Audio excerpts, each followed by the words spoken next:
are in downtown Chicago on TV.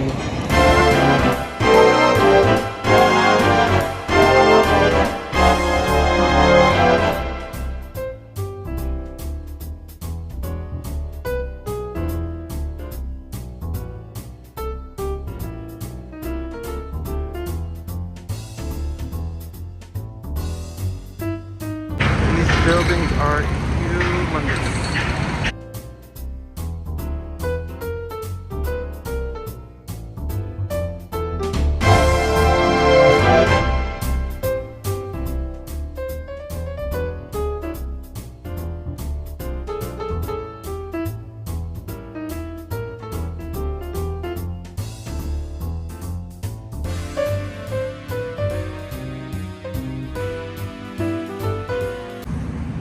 Park, or that's what it's called. Chicago. The famous bean.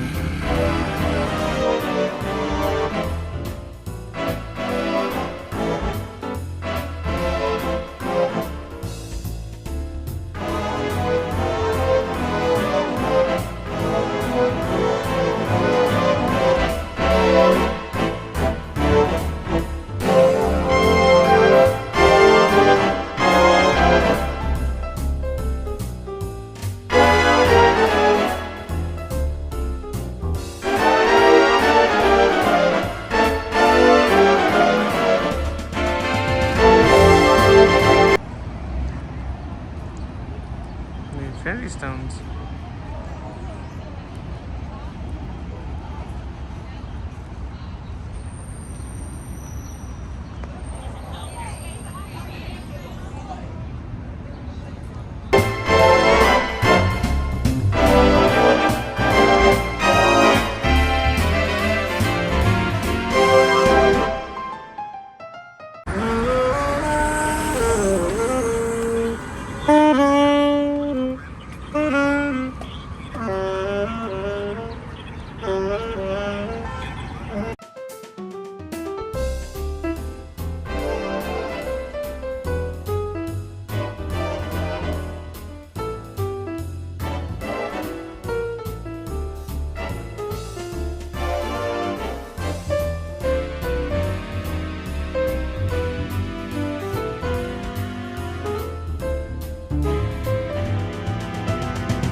We got our tickets for the riverboats. It's an architect tour.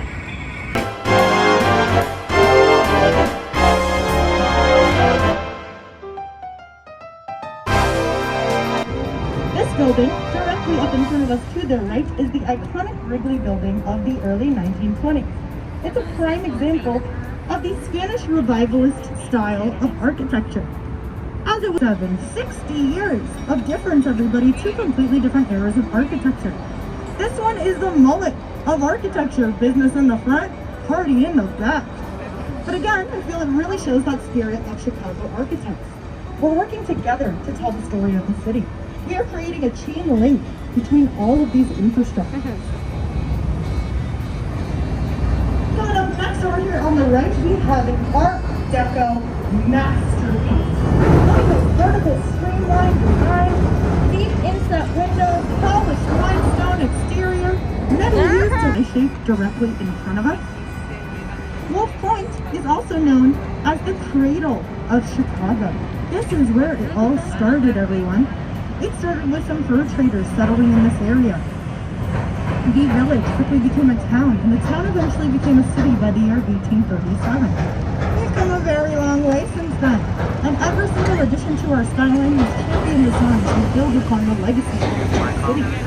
So let's talk about one of those newer additions, right? Directly in front of us, this giant blue glass office building with the two parabolic arches is called the River Point. In my opinion, it is undeniably the hot pocket of the tour.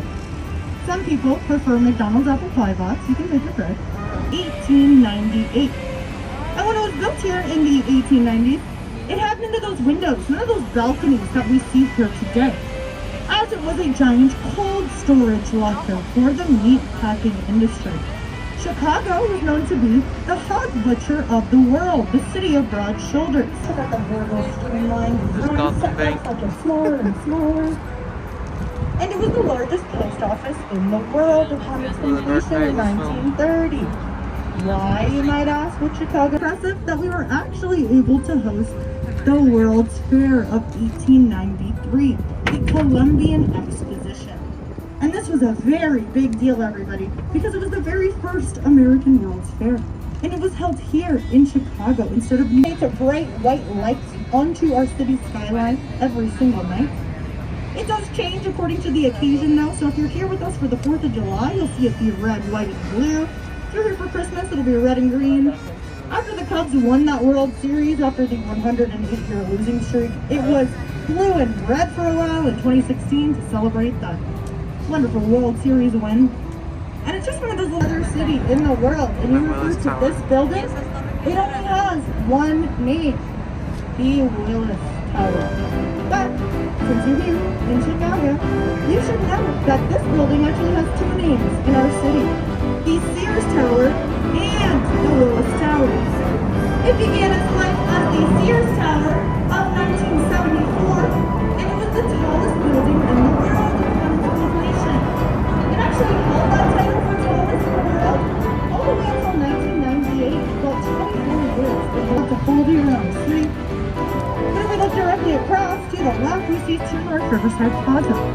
Now this building was originally designed to be for the Chicago Daily News Company, so it features inscriptions on the side of the building that celebrate the history of print and journalism. Once again reminds us that architects are not only engineers. Architects are artists. They're political activists. They have something to say with their design, and it's so fun to see that design also comes with all of our waterways, our lakefronts, our riverfronts are supposed to remain free, open, and clear for everyone. Not just the people who can afford to put their buildings here, right? This building essentially popped up as a result of some zoning law loopholes that were swiftly closed after it was built. It will remain the only private building east of Lakeshore Drive. And of course, up in front of us to the left, we have the iconic Navy Pier, one of the most popular cultural attractions that we have here in our city. Debuted the summer of 1916, home to the Shakespeare Theater, the Children's Museum, a botanical garden, and of course the Ferris wheel, which we mentioned, it pays homage to that original Ferris wheel that was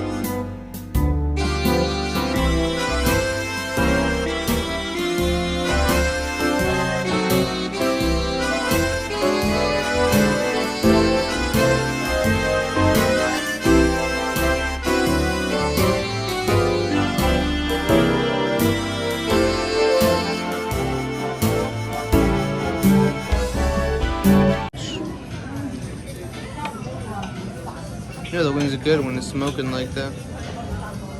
Mickey Mouse salad. That's all she's eating. I'm just kidding. Where we at? We are at a Pequot's in Chicago, Illinois. Chicago. I want to be in walk. We're gonna have. Did you just get scratching my nose? I wasn't picking it. I was scratching it.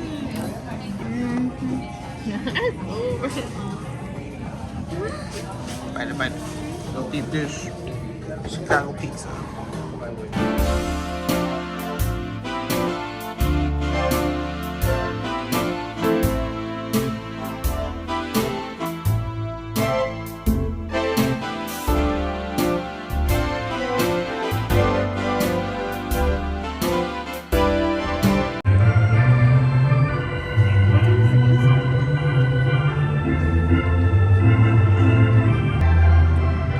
Inside of Wrigley Field. It's a lot smaller than I thought it was going to be. You got Chicago over here. Let's see how my phone. Wow.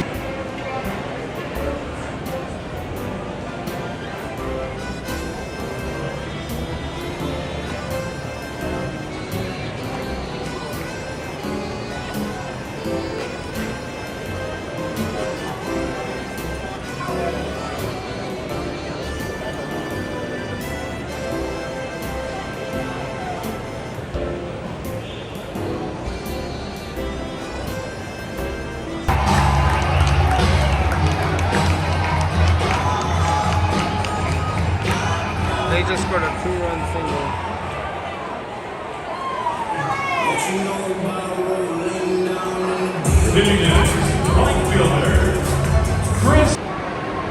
Gotta leave the game a little bit early. It's all good. I'm a Diamondbacks fan anyways. But Wrigley, pretty great stadium, I'm not gonna lie. We're in Chicago. It's a rainy day. We're leaving Wrigley. Because tomorrow we are going home.